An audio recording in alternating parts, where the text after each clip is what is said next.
예수님의 12제자 두 번째 시간입니다. 우리가 첫 번째로 어떤 제자를 함께 나눴었는지 기억이 나시나요? 어떤 제자를 나눴었죠? 베드로를 나눴었습니다. 그럼 오늘 두 번째 시간인데 누구를 나눌 것 같으십니까? 누굴까요? 안드레일까요? 오늘은 빌립에 대해서 함께 나눠보도록 하겠습니다. 순서대로 나누면 좋긴 하겠지만 또 이렇게 모르는 상태로 듣는 것도 또 재미가 있지 않겠습니까? 자, 오늘 함께 살펴볼 인물은 빌립입니다. 빌립은 이제 예수님의 12제자 가운데 두 번째 그룹에 있었던 그런 인물이지요. 우리 빌립에 대해서 나누기 전에 먼저 복습부터 한번 해보도록 하겠습니다. 제가 하는 말을 잘 듣고 따라해 주시면 되겠습니다. 배안 야요. 또 잊어버리셨죠? 잊어버리셨죠? 다시 하겠습니다. 배안 야요. 빌바 도마 야다 시우 맛. 누군지 다 아시죠? 베드로, 안드레, 야고보, 요한부터 해서 배안 야요, 빌바 도마, 야다 시우 맛이었습니다. 오늘은 명절 좀 연휴가 있고 하니까 여기서 마치지만 다음 주에는 두 번 한번 따라해 보도록 하겠습니다. 아시겠죠? 12제자 또 잘 외우시면 좋겠습니다. 자, 오늘 시작하면서 오늘 함께 나눌 이 말씀의 구조, 내용의 구조를 먼저 좀 말씀을 드리겠습니다. 이번 빌립의 이야기를 저는 세 가지로 구성을 좀 해보았습니다. 먼저 첫 번째는 유대인 빌립입니다. 유대인 빌립. 그가 어떤 사람이었는가 하는 것에서부터 예수님을 만나기 전 이 빌립이라고 하는 이 사람에 대해서 좀 나눠볼 것이고, 다음 두 번째는 제자 빌립입니다. 예수님을 만난 이후 예수님의 제자로서 예수님의 사역 가운데 함께한 이 빌립을 또 살펴보도록 하겠습니다. 그리고 성경에 빌립이 등장하는 구절들도 함께 살펴보면서 이 제자로서 빌립은 예수님께 어떤 모습을 보였는지를 좀 나눠보겠습니다. 그리고 마지막 세 번째로는 사도 빌립. 어떤 빌립이요? 사도 빌립에 대해서 나눠보겠습니다. 예수님의 죽음과 부활, 승천 이후에 빌립은 어떠한 사역을 감당을 했고 그의 만료는 어떠했으며 그가 남긴 믿음의 유산, 신앙의 유산은 무엇인지를 한번 생각해 보도록 하겠습니다. 이제 유대인 빌립부터 함께 나눠보도록 하겠습니다. 먼저 이 빌립이라고 하는 이름에 우리가 좀 관심을 가져볼 필요가 있습니다. 빌립. 이 이름은 당시의 시대상과 문화가 반영되어 있기 때문에 그렇습니다. 그래서 시대상을 보면 자주 짓는, 많이 짓는 그런 이름들이 있지요. 요즘에도 이제 이름 통계를 보면 많이 짓는 그런 이름들이 있는데 과거에도 마찬가지였습니다. 이 빌립이라고 하는 이름도 그 당시에 시류를 따라서 이러한 흐름 속에서 지어진 그러한 이름이었습니다. 이 빌립은 헬라어 이름입니다. 어떤 이름이라고요? 헬라어 이름입니다. 이 헬라라고 이 표현하는 이 말씀드리는 이 내용은 그리스 쪽의 문화라고 하는 그런 의미를 갖습니다. 그리스 문화라는 이야기죠. 그럼 그리스 문화에서 이 빌립이라는 말이 어떻게 나왔는가라고 하면 이 필리포스라고 하는 이 단어에서 파생된 단어가 빌립인데 의미는 말을 사랑하는 사람입니다. 말을 사랑하는 사람. 말하는 말을 말고 달리는 말, 조랑말 같은 그런 말을 이야기하는, 말을 사랑하는 사람이라고 하는 게 빌립이라는 뜻입니다. 뭔가 좀 특이하죠? 사람 이름이 말을 사랑하는 사람이라고 하니 그런 식으로 이름을 짓는 게 좀 어색하게 들릴 수도 있습니다. 그런데 이 빌립이라는 이름은 당시에 굉장히 유행했던 그런 이름이었습니다. 이 유행의 원인이 무엇이었는가라고 한다면 역사에서 찾아볼 수 있습니다. 한 인물 때문이었는데 바로 전 세계를 정복했다라고 그렇게 일컬어지는 알렉산더 대왕 때문이었습니다. 그 당시에 알렉산더 대왕을 모르는 사람은 없었습니다. 오늘날에도 알렉산더 대왕 하면 이래저래 한 번씩 들어봤던 그런 기억이 좀 남아 계시지요? 그러시죠? 예. 엄청난 유명인이었던 이 알렉산더 대왕은 그리스 문화를 전파하며 전 세계를 하나로 만든 그런 사람이었습니다. 그런데 이 알렉산더 대왕 아버지의 이름이 바로 빌립이었습니다. 빌립이었어요. 알렉산더가 정복한 지역마다 그에 대한 일화들이 전해지면서 그의 아버지의 이름 또한 자연스럽게 알려지고 선포되었을 것입니다.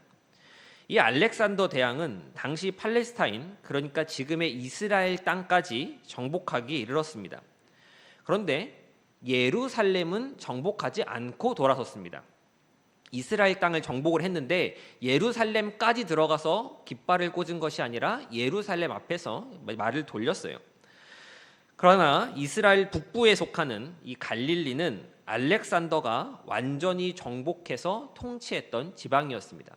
머릿속으로 한번 지도를 상상을 해보시면 북쪽에 갈릴리와 사마리아가 있고 그 북쪽에서 내려가면 이제 예루살렘이 있는데, 알렉산더 대왕이 침공하면서 내려오면서 갈릴리와 사마리아 쪽 지역은 다 침공을 해서 자신의 땅으로 삼았는데 예루살렘에는 정복하지 않고 말을 돌렸다라고 하는 것이죠. 그렇게 이스라엘 북부에 사는 사람들은 직접적으로 알렉산더 왕의 통치를 경험했던 사람들, 그의 영향을 받았던 사람들이라고 할 수 있겠습니다. 좀 전에 언급한 것과 같이 그의 아버지 빌립의 이야기들 역시 이 알렉산더 왕의 통치 시절에 널리 알려지게 되었을 겁니다. 오늘날도 그러는 경우가 있지만 당시 그 시대 사람들의 있었던 보편적인 풍속 가운데 하나는 유명한 사람들을 본받기 위해서 그 유명한 사람의 이름을 따서 짓는 경우가 있었습니다. 제 이름도 요한이지요. 요한. 저는 이제 한자 이름입니다. 보통 요한이라고 하면 한글 이름으로 등본 떼면은 한글로 요한 나오기도 하는데, 저는 한자 이름으로 나와서 빛날 요자에 넓을 한자를 씁니다. 마침 이제 저희 부모님께서, 저희 어머님께서 이제 신앙을 가지고 하시다가 집안에 한자 돌림인데 잘 됐다 싶으셔가지고 요한으로 이제 지었다고 하는 일화가 좀 전해지긴 하는데, 부모님께서 제 이름을 지으실 때 본래 의미는 사도 요한의 이름을 따서 사랑이 많은 사람이 되어라 라고 해서 이렇게 요한으로 지으셨다라고 합니다. 아무튼 이러한 이유들로 알렉산더 대왕이 통치했던 지역, 이스라엘 북부 시리아 지역의 사람들은 빌립이라는 이름을 자신의 아들들에게 붙이기 시작했던 겁니다. 자, 그런데 우리가 여기서 한 가지 짚고 넘어가야 할 것은 이름이야. 좀 유명한 사람들, 대단한 사람들 있으면 뭐 손흥민의 흥민도 따오고 해서 뭐 이렇게 흥민이라고 이름도 짓고 할 수 있겠지만, 우리가 생각해 봐야 할 때 당시 이스라엘의 시대상, 사회상은 그리스의 통치권 안에 있었다라고 하는 것을 좀 생각해 볼 필요가 있습니다. 이 빌립이라고 하는 이름은 철저하게 그리스 문화권, 그리스 스타일의 이름이었다라고 하는 것이죠. 알렉산더 통치 아래에 있었어도 정통적이고 보수적인 유대인들은 자신의 아들 이름에 필리포스의 이름을 따서 그 빌립이라는 이름을 지어주지 않았습니다. 유대인들의 이름을 따서 지어줬지요. 이것을 조금 더 쉽게 표현하자면 어떻게 말씀드릴 수 있냐면, 우리나라가 일제강점기 시절에 창씨 개명을 하라고 요구받은 적이 있습니다. 역사책을 통해서 우리가 다 알고 있는 사실인데, 근데 이를 거부하면서 대가를 치르더라도 이름을 일본식 이름으로 바꾸지 않으신 분들이 계시지요. 그리고 그냥 그 이름을 따라서 일본식 이름으로 지으신 분들도 계십니다. 그것과 좀 비슷한 맥락에 있다라고 이야기할 수 있는 겁니다. 유대인들은 그리스 문화권 알렉산더의 통치를 받았지만 충분히 유대인들의 이름으로 지을 수 있는데, 이 사람들의 부모는 자신의 아들의 이름을 그 그리스 문화권의 이름을 따서 빌립이라고 지은 겁니다. 이렇게 이 사람의 이름이 빌립이라고 지어진 것은 빌립의 집안을 생각할 때 유대인이긴 하지만 아마도 전통적이고 보수적인 유대인은 아니었을 것이다 라고 하는 그러한 추측을 가능하게 합니다. 그의 집안은 외부의 문화나 시대의 흐름에 잘 융화되며 상당히 개방적인 배경에 있었다라고 하는 것을, 그러한 믿음의 배경이 있었다라고 하는 것을 우리가 이 이름을 지었다라고 하는 것을 통해서 거슬러 갈 수 있는 것이지요. 그리고 한 가지 덧붙여 보자면, 요한복음 12장 20절과 21절을 보면 헬라인 몇 명이 명절에 예배하러 올라왔다라고 하는 기록이 있습니다. 그런데 빌립은 이들과 자연스럽게 대화를 나누는 장면이 성경에 기록되어 있습니다. 헬라인들이 올라왔는데 헬라인들과 자연스럽게 대화를 할 수 있을 정도의 언어를 구사하고 있었다라고 우리가 생각할 수 있는 것이죠. 이 빌립이라고 하는 인물, 이 이름에 담긴 이것을 생각해 볼 때 그가 어떤 배경과 어떠한 성향을 가지고 있는 사람일지가 좀 그려지십니까? 유대인이지만 헬라 문화에 호의적인 사람, 헬라어에 능통했던 사람, 조금은 개방적이고 전통적인 보수 집안의 유대인과는 조금 다른 그런 궤를 가지는 그러한 사람, 이 사람이 바로 빌립이라고 이야기할 수 있겠습니다. 이제 이어서 이 제자 빌립에 대해서 함께 나눠보도록 하겠습니다. 제자로서의 부르심 먼저 좀 보겠는데요. 빌립의 고향은 벳세다였습니다. 지역이 어디였다고요? 벳세다였습니다. 예수님의 제자들 가운데 벳세다가 고향인 제자가 빌립 말고 한 명이 더 있습니다. 누구일까요? 혹시 알고 계십니까? 한 명은 아니고요. 두 명입니다. 누군지 아십니까?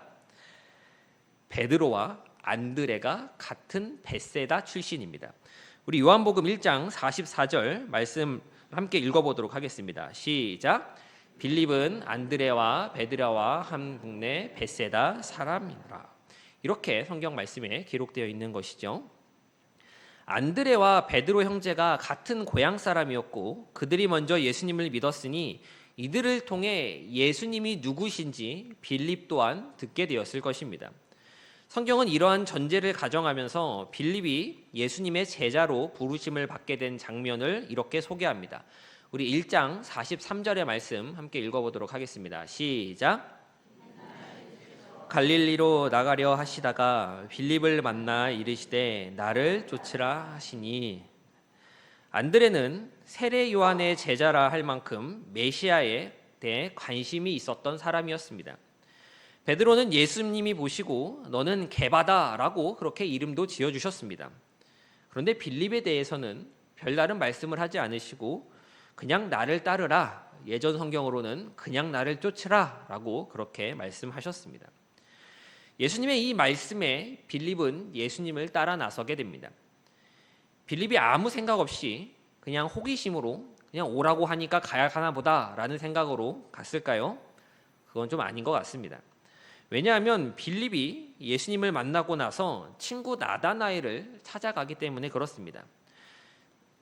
나중에 또 나다니엘도 다루기도 하겠지만 이 빌립은 굉장히 신중한 성격의 인물이라고 이야기할 수 있습니다.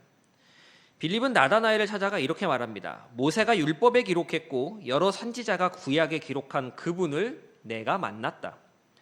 이러한 고백으로 미루어 볼 때 빌립에게는 이미 예수님에 대한 사전적 지식이 있었다라고 하는 것을 알 수 있습니다. 알고 있으니까 모세가 율법에 기록했다라든지 선지자가 구약에 기록한 그분이라고 하는 표현을 쓸 수 있었던 것이겠지요. 이렇게 예수님을 따라 나선 빌립은 이제 예수님의 제자로서의 삶을 살아가게 됩니다. 말씀 가운데 제자 빌립이 나타나는 장면은 요한복음 6장에 있습니다. 전에 요한복음 6장 말씀을 나누기도 했었는데 이곳에는 오병이어의 사건이 기록되어 있습니다. 우리 요한복음 6장 5절부터 7절까지의 말씀을 보면 예수님께서 빌립과 말씀을 나누시는 장면이 있는데 함께 읽어보도록 하겠습니다. 시작. 예수께서 눈을 들어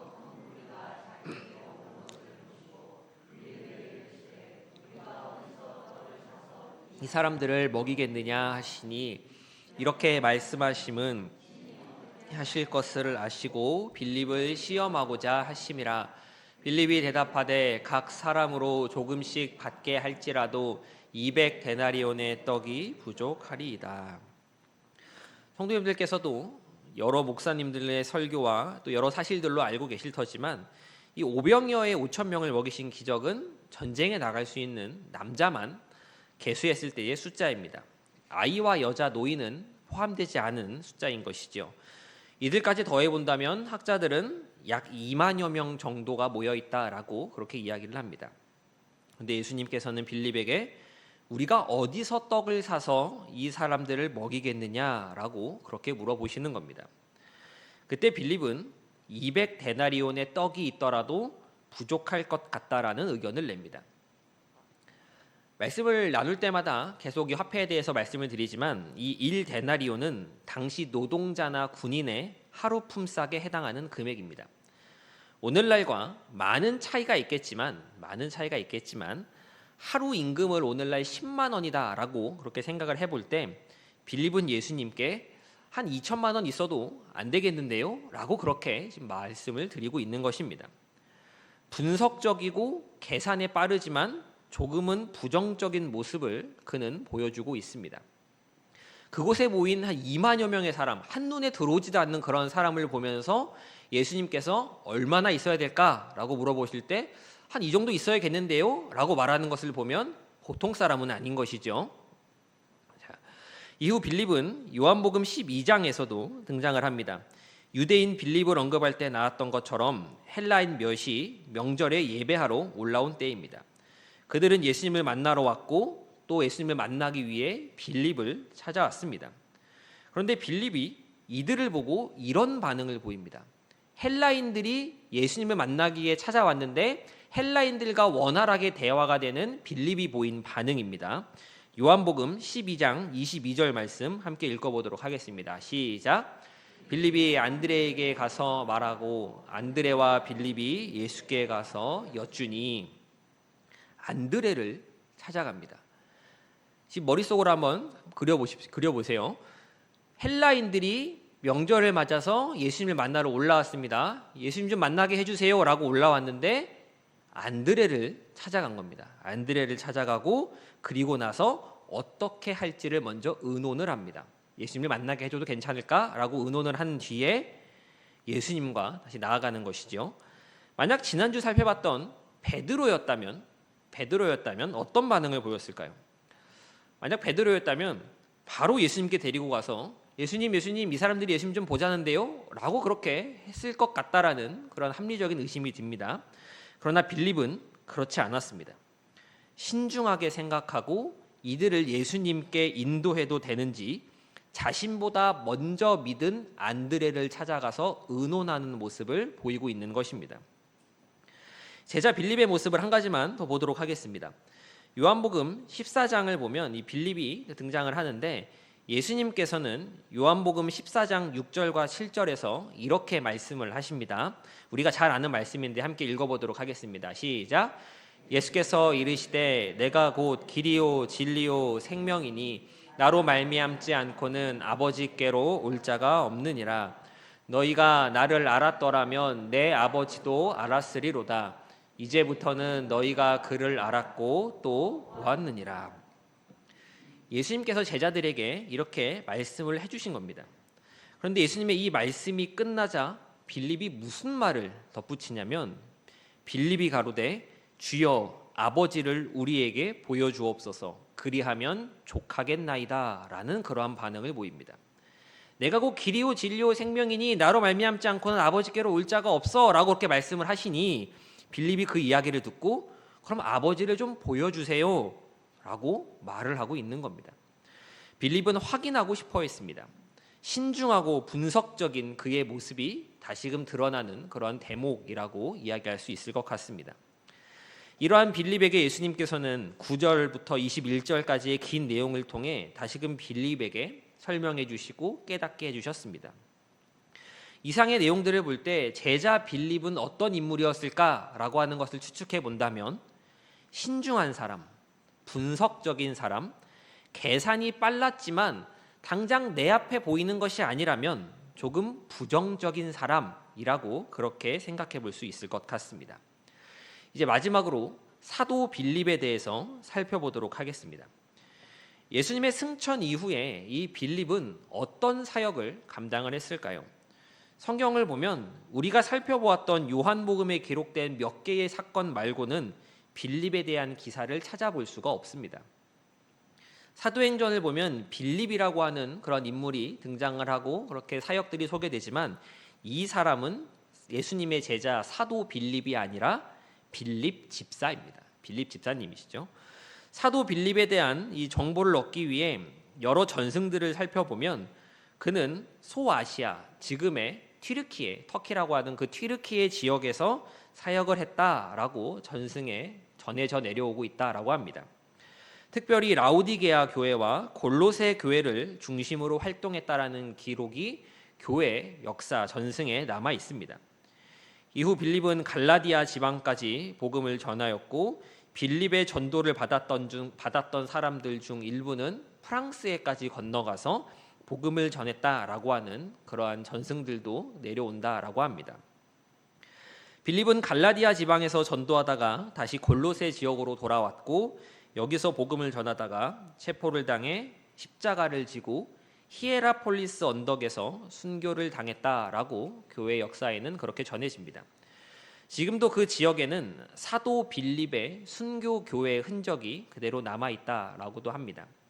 이렇게 사도 빌립은 예수님의 가르침을 본받아서 복음을 전하며 끝까지 그 복음의 신실한 일꾼으로 살았음을 우리가 생각해 볼 수 있습니다. 우리는 좀 짧은 시간이지만 유대인 빌립과 제자 빌립 그리고 사도 빌립에 대한 모습들을 살펴보았습니다. 이 빌립이라고 하는 인물을 우리가 생각해 보면서 우리는 어떠한 믿음의 교훈들 또 신앙의 유산들을 생각해 보고 나눠볼 수 있을까요? 여러 가지를 이야기할 수 있겠지만 오늘은 한 가지만 나눠보도록 하겠습니다.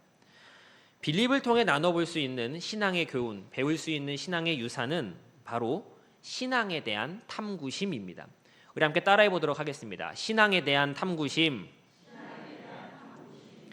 빌립은 신중했던 사람이었습니다.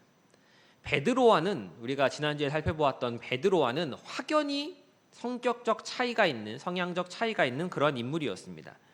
신중했던 만큼 의심하는 마음도 있었고 확인하고 싶어하는 마음도 있었고 이것을 봤을 때 내 눈에는 안 들어온다 한다면 이건 200데나리온의 떡이 있어도 안 되겠는데요 라고 예수님께 직접적으로 부정적인 이야기를 할 수도 있는 그런 사람이었습니다.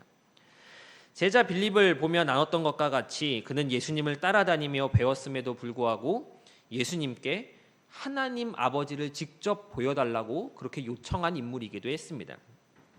그러나 그러한 의심이 있더라도 그러한 궁금함이 있더라도 빌립은 예수님을 떠나지 않았고 끝까지 복음의 사역을 감당한 인물이었습니다. 우리가 신앙생활을 하다 보면 여러 질문들과 의문들을 마주하게 되는 순간들이 있습니다. 그럴 때 의문이 들고 궁금함이 들고 이건 왜 그러지? 저건 왜 이렇게 해석하지? 왜 저렇게 표현하지? 라고 하는 신앙의 내용들, 성경의 내용들을 볼 때 무작정 덮어놓고 믿는 분들이 계십니다. 물론 그렇게 해서 믿어진다면 그건 나름의 방법이 되겠습니다만 나는 잘 모르겠는데 이 부분은 잘 이해가 되지 않는데 잘 믿어지지 않는데 그냥 그렇게 덮어두고 믿는 게 맞나 보다. 그냥 믿고 넘어가면 되나 보다. 다른 사람들은 궁금해하지 않는데 왜 나만 유별날까? 그냥 모르는 척, 알아도 모르는 척, 몰라도 아는 척, 그냥 좋은 게 좋은 거라고 넘어가자라고 하며 그렇게 신앙생활하는 분들도 계십니다. 하지만 저는 이러한 모습에 동의하지 않습니다. 하나님께서는 우리에게 생각할 수 있는 힘, 이성이라고 하는 것을 주셨습니다. 우리는 이 이성을 활용할 수 있어야 합니다. 덮어놓고 믿기만 하면 된다라고 하는 것이 능사는 아니라는 이야기입니다. 물론 이성으로 헤아릴 수 없는 신비의 영역도 있습니다. 사람이 아무리 생각하고 고민하고 답을 찾아봐도 모르는 영역들이 있습니다. 아무리 애써도 풀지 못하는 하나님의 신비이자 감춰놓으신 비밀이 분명 있습니다. 그런 것들과는 구별을 해야 하지만 조금만 내가 궁금함을 갖고 찾아보고 물어본다면 알 수 있고 배울 수 있는 것에도 불구하고 그냥 덮어놓고 믿는 그런 부분들을 말씀드리는 겁니다. 저는 지금 교회에서 중고등부 사역을 맡고 있지만 예전에는 유초등부 사역을 오랫동안 했었습니다. 유초등부, 이제 이 초등학교 1학년부터 6학년까지 아이들을 놓고 가르치다 보면 가끔 아이들이 저에게 찾아올 때가 있었습니다. 아이들이 찾아와서 저에게 무엇을 이야기를 하냐면 자기들이 들은 것, 성경 말씀에 대해 질문하며 궁금해하는 아이들이 있습니다. 목사님 창조는 뭐예요? 언제 이거 지었어요? 라고 하면서 자신의 궁금함을 물어보는 친구들도 있고 그날 배웠던 아니면 전주에 배웠던 내용들을 가지고 좀 궁금해하는 그런 친구들이 종종 찾아왔던 적이 있습니다. 그런데 중고등학생만 되면 이러한 질문이 모두 사라집니다. 궁금한 거 없냐고 물어보면 궁금한 거 없다고 합니다. 궁금한 거 말해보라고 하면 저는 다 안다라고 이야기를 합니다. 하나님 말씀을 저도 아직 잘 모르는데 아이들이 다 알고 있어서 하나님 말씀을 100% 완전히 신뢰하기 때문에 저는 궁금한 것도 없고 다 압니다라고 말하는 것일까요? 그렇지 않을 겁니다. 그럼 왜 묻지 않을까요? 많은 이유 중에 하나, 많은 이유들이 있지만 대표적인 이유는 첫 번째 귀찮아서 안 물어보고, 두 번째는 그냥 뭘 물어봐라는 마음이 들기 때문에 들기일 겁니다. 알아서 뭐해? 내가 굳이 알아야 하나? 그냥 뭐 그런가 보다 하고 넘어가면 되지 라고 하는 생각이 그들 가운데 있기 때문에 초등학생 중에서 좀 물어보던 애들, 요즘은 초등학생도 잘 안 물어보는 것 같아요. 초등학생도 안 물어보고 중고등학생도 안 물어보고 장년들로 이뤄가면 아예 말씀이 없으시죠. 예. 여기서 물어보지 않는 대개의 이유, 작년에 이르러서도 작년부 예배를 드리면서도 이러한 궁금함이 생겼을 때 잘 물어보지 않는 이유라고 한다면 목사님 바쁘실까 봐, 목사님 귀찮게 하는 거일까 봐 안 물어보는 이유도 있고, 혹은 내가 교회를 지금 몇 년 다녔는데, 내가 직분이 뭔데, 내가 지금 신앙이 몇 년 차인데 내가 가서 뭐 이거를 물어보나 라는 그러한 마음이 드실 때가 있으시기 때문일 겁니다. 그러나 성도님들, 신앙에 있어서, 믿음에 있어서 끊임없이 탐구하시고 고민하시고 질문하셔야 합니다.